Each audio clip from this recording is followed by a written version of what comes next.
एक बहुत ही शानदार प्रश्न सामने आया है कि मोक्ष की स्थिति के बाद जीव की स्थिति क्या रहती है, जीव कहाँ रहता है। समझना ये पड़ेगा बंधन क्या है, मोक्ष क्या है। तो बंधन तो है कि 84 लाख जन्मों की एक लंबी श्रृंखला में जीव भटकते भटकते मनुष्य के जन्म में आया। पीड़ित अवस्था में तो आया, जीवन भर अहंता, ममता, राग, द्वेष, काम, क्रोध, मद, लोभ, मोह, ईर्ष्या यानी अनेक कसायों से ग्रसित होकर के और देह अभिमान के हिसाब से यानी देह को अपना मान लिया, तो देह की ममता के कारण से सारा परिवार संसार अपना मान लिया। शरीर, संपत्ति, परिवार सबको अपना मानने के कारण से वो स्वार्थ करने लगा, उसको अर्जित करने लगा, एन केन प्रकार धन बटोरने लगा और उसके लिए उसकी कामनाएं, तृष्णाएं भी बढ़ती गई। अंत तक विश्व में सुख भोगने का प्रयास करता रहा, लेकिन सुख आखिर तक नहीं मिला। छोटी मोटी कामनाएं पूर्ति हो जाती तो एक बड़ी कामनाएं सामने दुख लेके खड़ी हो जाती और इसी कामनाओं के, तृष्णाओं के भंवरजाल में जीव का जब अंतिम समय आता है तो गीता में जैसा भगवान कृष्ण ने अर्जुन को कहा अंत मति सो गति, उस समय आदमी का मन, जीव का जहां भी मोह के कारण से जुड़ जाता है, उस मोह के बंधन के कारण और इसी कामनाओं के, तृष्णाओं के भंवरजाल में जीव का जब अंतिम समय आता है तो गीता में जैसा भगवान कृष्ण ने अर्जुन को कहा अंत मति सो गति, उस समय आदमी का मन, जीव का जहां भी मोह के कारण से जुड़ जाता है, उस मोह के बंधन के कारण से वो जीव वही वापिस लौट करके जन्म धारण करके आता है। और मुक्ति क्या है, मोक्ष क्या है? मोक्ष है कि बंधन किस कारण से हुआ था? बंधन हुआ था कि आत्मा का मन, बुद्धि, चित्त, अहंकार से जो कनेक्शन था उसके कारण से उसने अपने शरीर को मेरा माना था। वो कनेक्शन अज्ञानी का कटता नहीं, वो मेरा ही मानता रहता है।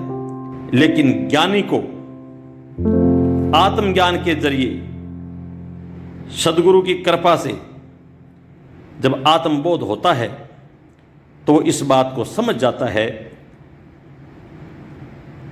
कि यह संसार मेरा नहीं है, संसार स्वप्न की तरह है, जगत मिथ्या, ब्रह्म सत्यम, जगत मिथ्या।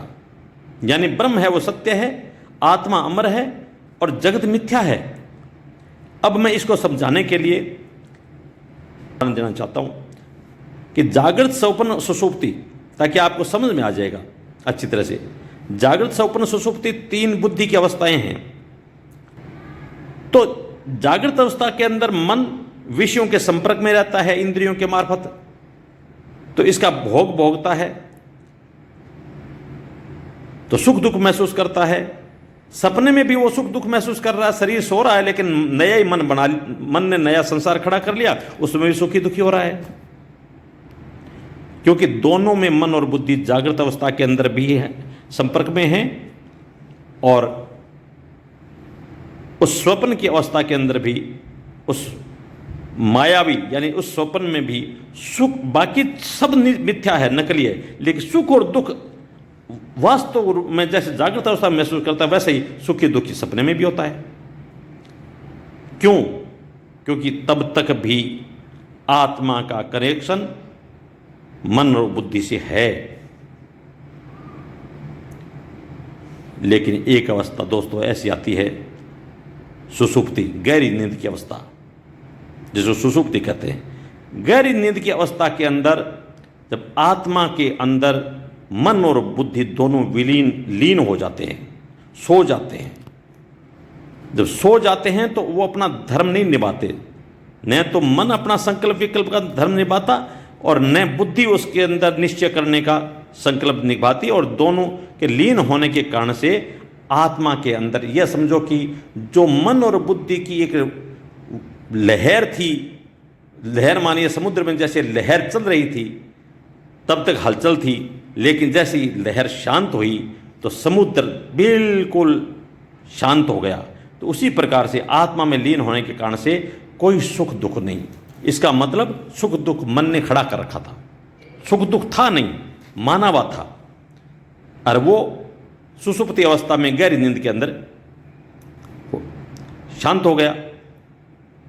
दूसरा उदाहरण ये ले सकते हो कि हॉस्पिटल के अंदर जैसे डॉक्टर ऑपरेशन करता है तो इंजेक्शन लगा करके उसको कनेक्शन काट देता है, जीवात्मा का मन बुद्धि से कनेक्शन जैसे कट जाता है, या उस अंग का जिस अंग को सुन करते हैं कटने के कारण से भी वो कनेक्शन नहीं रहने के कारण से वहाँ भी मन में किसी प्रकार की पीड़ा या दुख दर्द वो महसूस नहीं करता। ऑपरेशन हो जाता है, जीव को पता ही नहीं लगता आदमी को कि ऑपरेशन हो गया, क्योंकि कनेक्शन कट गया। तो कुल मिला के ये मन का ही माना हुआ ये सुख और दुख का मामला है। मन और बुद्धि का कनेक्शन जीवात्मा से कट गया तो जीवात्मा नहीं रह करके आत्मा ही हो गया, वो आत्म भाव के अंदर रह गया। और वो आत्म भाव स्थायी क्यों नहीं रहता? क्योंकि अज्ञानता के कारण से जीव ने नींद ली थी। नींद भी अज्ञानता में ही आई थी, अज्ञानता में ही वो सुखी दुखी नहीं हो रहा था, क्योंकि मन और बुद्धि उसके आत्मा में लीन हो गई थी। लेकिन जैसे ही जागा तो फिर अज्ञान के कारण से और फिर अपने देह को अपना मान करके, जगत को अपना मान करके विषयों के संपर्क में जैसी इंद्रियां आई, सुख दुख फिर महसूस करने लग गया। तो ये अज्ञानता का चक्र है। अब है कि सद्गुरु ब्रह्म ज्ञान से जीव को जैसी आत्मबोध करवाते हैं तो उस समय वो ज्ञान से बताते हैं कि जिस प्रकार से सपना आया था लेकिन जागते ही वो सपना झूठा हो गया, तो वहां भी मन ने ही पूरा संसार खड़ा कर दिया था। वहां भी तुमने महसूस किया था, मन के संपर्क में होने के कारण से महसूस किया था कि ये तो सत्य है। संसार को भी तुमने मत देखा तो वहां भी महसूस कर लिया कि यह तो सत्य है। लेकिन जागृत अवस्था में भी माना हुआ था, सपने में भी माना हुआ था। सपना एक छोटी अवधि का सपना था, जागृत अवस्था में कुछ बड़ी अवधि का सपना था। मिटना यह मिटा, सपना भी मिट गया। जब तक उसका अनुभव रहा तब तक वो सपना रहा, और अनुभव हटा, सपना मिटा, तो सपने का दुख और सुख भी मिटा।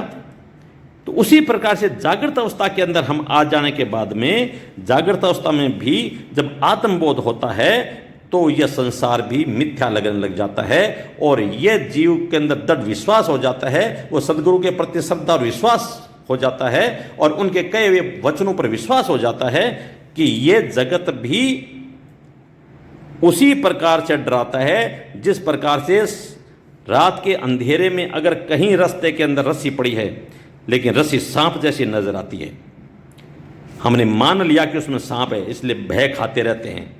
लेकिन अगर रोशनी हाथ के अंदर होगी, आप जा करके देखेंगे कि यहाँ सांप है ही नहीं, यहाँ तो रस्सी है, तो आपका भ्रम मिटा, ज्ञान हुआ, भ्रम मिटा, तो रस्सी की वास्तविकता नजर आई, तो दुख मिटा। तो वैसे ही संसार मिथ्या है, माया है, लगता है कि यह है लेकिन है ही नहीं। सपने में लगता था कि यह संसार है लेकिन वास्तव में था क्या? तो वहां भी संसार तो नहीं था।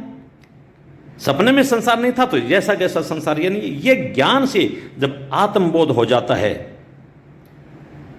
तो जीवन मुक्ति, जीवन के अंदर वो समझ जाता है, वास्तविक सत्य को समझ जाता है, अपने स्वरूप को समझ जाता है, अपनी आत्मा को समझ जाता है। तो जीते जी भी कनेक्शन तो मन बुद्धि चित्त अहंकार के साथ में रहता है, लेकिन वो ज्यादा प्रभावकारी नहीं रहता है। इसलिए अज्ञानी का अहंकार बहुत खतरनाक होता है, अज्ञानी का अहंकार भी बहुत खतरनाक होता है, और हर चीज के जो ममता का भाव है वो भी बहुत खतरनाक होता है। लेकिन ज्ञानी जब तक शरीर में रहता है तो राजा जनक की तरह अपना धर्म निभाता है, भले राजपाट का भी काम कर दिया।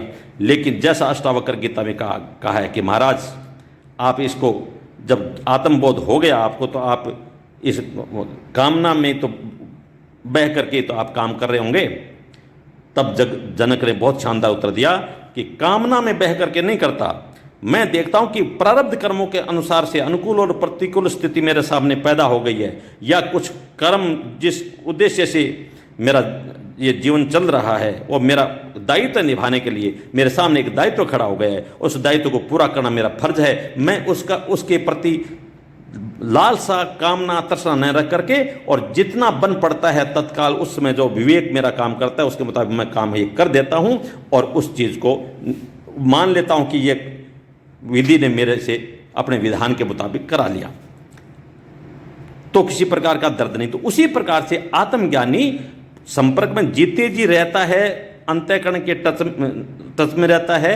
अंतःकरण का मतलब होता है मन, बुद्धि, चित्त, अहंकार, इनके संपर्क में रहता है तो शरीर चलता है। शरीर के साथ भूख प्यास उसी प्रकार से महसूस कर रहा है, लेकिन उसका सुख दुख महसूस उस प्रकार से नहीं करता जिस प्रकार से अज्ञानी करता है, क्योंकि वो मानता है कि सुख दुख तो इस शरीर के साथ में जुड़े हुए हैं, शरीर मेरा है नहीं, न शरीर मेरा है, न संसार मेरा है, न परिवार मेरा है। मुझे सिर्फ अपना दायित्व निभाना है, सिर्फ मैं फर्ज निभाना है, क्योंकि मैं किसी का बेटा, किसी का साथी, किसी का नाती, किसी का विभाग का कर्मचारी, किसी का दोस्त, कोई व्यापारी के साथ साथ में भगवान का बनाया एक नुमाइंदा भी हूँ। किसके प्रति मेरा क्या फर्ज है, अगर मैं वो निभाता जा रहा हूँ तो मुझे किसी मंदिर और मस्जिद में माथा टेकने की जरूरत नहीं, क्योंकि उसमें शामिल है कि भगवान ने मुझे आदमी का जीवन क्यों दिया। क्या सिर्फ पैसे बटोरने के लिए? क्या पैसे साथ में मेरे चले जाएंगे?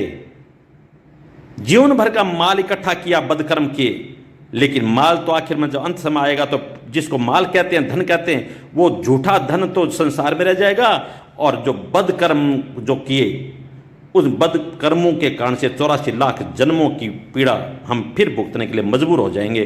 तो ये है बंधन। और तोड़ने का काम जैसे मैंने बताया कि सदगुरु कृपा से आत्मज्ञान करवाने से जीव श्रद्धा और विश्वास के साथ में उसका श्रवण मनन का और निधिध्यासन करता है, अपने जीवन में धारण करता है, तो करते अभ्यास से जड़मति होत सुजान, और ये समझ जाता है कि ये संसार जाने वाला है, सपने में और संसार में कोई अंतर नहीं। बस वो छोटा सपना, एक रात में आधी घंटा का अगर सपना आया, और यह 50-100 साल का सपना हो सकता है, मेरा जीवन है तो सपना, वो भी सपना था, यह भी सपना है, वो सुख दुख भी माने हुए थे, यह भी सुख दुख माने हुए हैं, यह सुख दुख मेरे नहीं हैं। जीवात्मा एक निराकार तत्व है, और उस चेतन तत्व के अंदर किसी प्रकार का विकार नहीं, किसी प्रकार का रोग दोष नहीं, किसी प्रकार का अहंकार का भाव नहीं। अहंकार का यह सब भाव तो उपकरण के साथ में जुड़ने के कारण से, जैसे ही उपकरण के साथ में जुड़ जाती है बिजली, तो उपकरण अपनी प्रवृत्ति के अनुसार पंखा चलने लग जाता है, या आपका टेलीविजन चलने लग जाता है, तो प्रेस गर्म हो जाती है, यह फंक्शन उसकी आदत के मुताबिक है। तो यह सारे के सारे जो अंतःकरण हैं, सारे के सारे जो जीव प्राणी हैं, उसकी सत्ता के कारण से हो रहा है, सारा अपने आप हो रहा है। इस बात को ज्ञानी समझ जाता है। अंतःकरण से उसका कनेक्शन जीते जी तो थोड़ा बहुत रहता है, लेकिन जैसे शरीर खत्म हुआ, अब ध्यान देना, आपके प्रश्न का जवाब आ रहा है, जैसे शरीर खत्म हुआ तो उसमें 5 तत्व है, तो 5 तत्वों में विलीन हो जाते हैं, और अंतःकरण से कनेक्शन कटने के कारण से, जैसे अज्ञानता के कारण से सुसुप्ति अवस्था में गहरी नींद आई थी, उसमें भी सुख दुख महसूस नहीं कर रहा था, बिल्कुल जीव एकदम शांत था, किसी प्रकार की हलचल नहीं थी, तो उसी प्रकार से आत्मा परमात्मा में विलीन हो जाती है। वहां आपका जीव, क्या आपने प्रश्न किया ना कि जीव कहाँ रहेगा? जीव नहीं रहता, जीवात्मा ने आत्मा ही रहती है, सिर्फ आत्मा रहा। आत्मा सो परमात्मा, आत्मा कोई अलग अलग नहीं होती, आत्मा सिर्फ एक ही है। आत्मा ठीक उसी प्रकार से जैसे आकाश नजर आता एक है, इसके अंदर किसी प्रकार से कोई फंक्शन करे, आकाश मैला नहीं होता, आंधी आती है, भूचाल आते हैं, किसी प्रकार से गंदगी एक बार आकाश में नजर आती है, लेकिन आकाश पर कोई फर्क पड़ता है क्या? सूरज की रोशनी में सारी दुनिया काम अपना अपना काम करती है, लेकिन सूरज को कोई लेना देना है क्या? तो उसी प्रकार से उस चेतन तत्व को किसी प्रकार का लेना देना तो नहीं, लेकिन उसकी सत्ता के बिना कोई काम होता भी नहीं। इसलिए प्रश्न का आखिरी जवाब का परिणाम दोबारा सुन लीजिए कि आत्मा मोक्ष प्राप्ति जैसी होती है, शरीर छूटता है, प्रारब्ध कर्म उसके खत्म हो गए, और ज्ञान होने के कारण से क्रियामान कर्म उसके काम नहीं करेंगे, क्योंकि वो मानेगा नहीं कि मैं कर रहा हूं, कर्तापन का जब भाव है ही नहीं, जब और संचित कर्म जो पीछे हैं वो भी खत्म हो जाते हैं। आपकी आत्मा परमात्मा में विलीन हो जाती है, 5 तत्वों में 5 तत्व विलीन हो जाते हैं, और इसीलिए कहा है आत्मा सो परमात्मा।